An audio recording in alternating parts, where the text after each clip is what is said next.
రజక బిడ్డలతో ఒకసారి చూద్దాం. ఎన్ని ఇండ్లు ఉన్నాయాలా అంటే 2,51,398 ఇండ్లు ఉన్నాయి ఈ రాష్ట్రంలోని సమగ్ర కుటుంబ సర్వేలో లెక్కలు చేసిరు.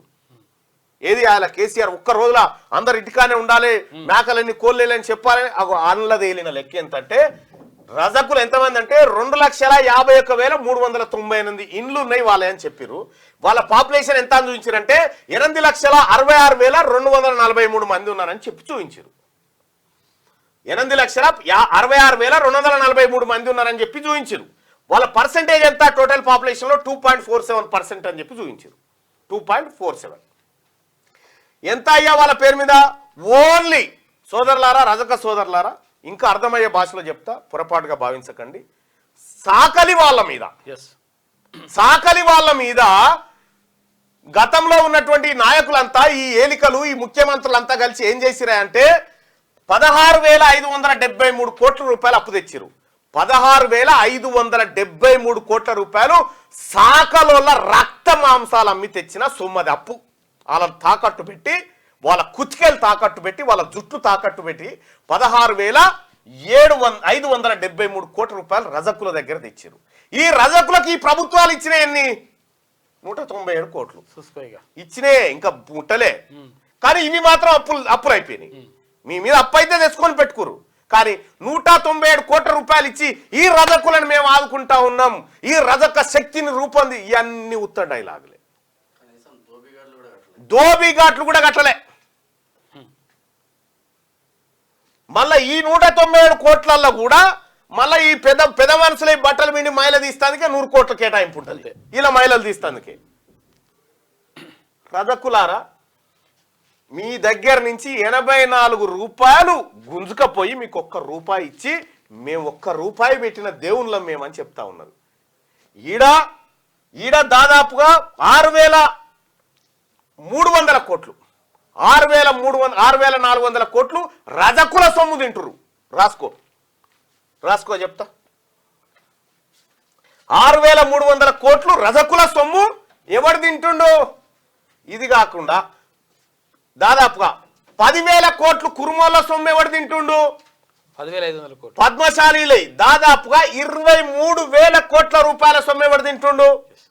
ఇక్కడ 300 కాపులై దాదాపుగా 24,000 కోట్ల రూపాయలు ఎవడు తింటుండు. ఇక్కడ గౌడ్లై దాదాపుగా 29,000 కోట్ల రూపాయలు ఎవడు తింటుండు. ఇక్కడ యాదవులై 37,000 కోట్ల రూపాయలు ఎవడు తింటుండు. ఇక్కడ ముదిరాజులై 46,000 కోట్ల రూపాయలు ఎవడు తింటా ఉండు. ఇక్కడ సోదరులారా ఎటు పోతున్నాయి ఈ పైసలు.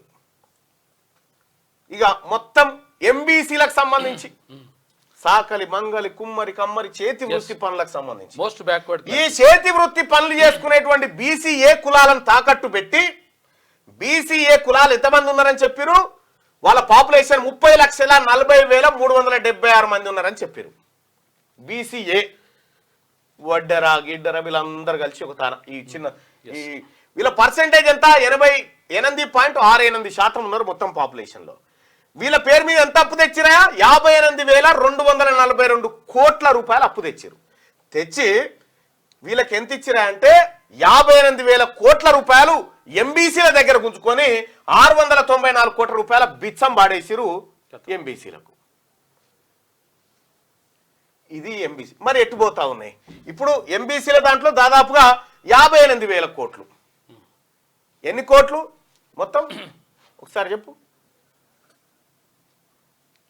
దాదాపు ఇక్కడ ఉంటదిగా, ఇక్కడ 3,20,265 కోట్లు బీసీల దగ్గర గుంజుకొని 8,000 కోట్ల రూపాయలు బీసీల ముఖాన బిచ్చం పాడేసిరు. యాడిపోతున్నాయి మరి 3,20,000 కోట్ల రూపాయలు యాడిపోతున్నాయి అంటే, మేమిడ కాళేశ్వరం కడతామని ఒక ఆయన అంటాడు, కాళేశ్వరం కడతామని ఒక ఆయన, ఇంకో ప్రాజెక్టు కడతామని ఎవరు. మళ్ళా ఈ కట్టెటాయన ఎవరు? కట్టెటాయన ఎవరు? కట్టెటాయన ఏమైనా రజకుడా?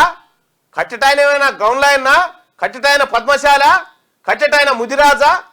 కట్టెటాయన ఏమైనా సాకరాయన్నా మంగళాయన్నా? కాదు. కట్టెటాయన ఎవరు? ఈ పేరు మీద, ఈ బీసీల పేరు మీద అప్పు తీసుకొచ్చేది వీళ్ళే. ఎవరు? ఈ రెడ్లు, దొరలు వీళ్ళంతా అప్పు తెచ్చి ఏం చేస్తావు? ఈ తెచ్చినటువంటి అప్పును ప్రాజెక్టు కడతామని పెట్టి ఈ ప్రాజెక్టు కాంట్రాక్టర్ ఎవరు? మల్లారెడ్డి గారే. రెడ్డి గారే ప్రాజెక్టు కాంట్రాక్టర్. రెడ్డి గారే ప్రాజెక్టు కాంట్రాక్టర్. రెడ్డి గారికి పైసలు, రెడ్డి గారిదే ఆమ్దాని. ఇవాళ తెలంగాణ రాష్ట్రంలో ఉన్నటువంటి ప్రాజెక్టులు కట్టేటువంటి కాంట్రాక్టు సంస్థలు ఎవరియో మీరు చూడరు. అప్పేమో పేదోళ్ళ పేరు మీద, జమ చేసేది వీళ్ళు, దొబ్బక తినేది వీళ్ళు. మళ్ళీ బీసీల అభ్యున్నతి. బీసీ ఎట్లుందంటే బీసీల పరిస్థితి కోడికి మూతి కట్టేసి నూకలు ముంగడ జల్లినట్టుంది. బుక్కేది లేదు, సచ్చేది లేదు. ఊరికో కోడి, ఇంటికో ఈక. బీసీ ప్రజలారా, ఏడ బతుకుతున్నాం మనం? ఏడ బతుకుతున్నాం? ఇవాళ పోనీ లైక్ చేయండి.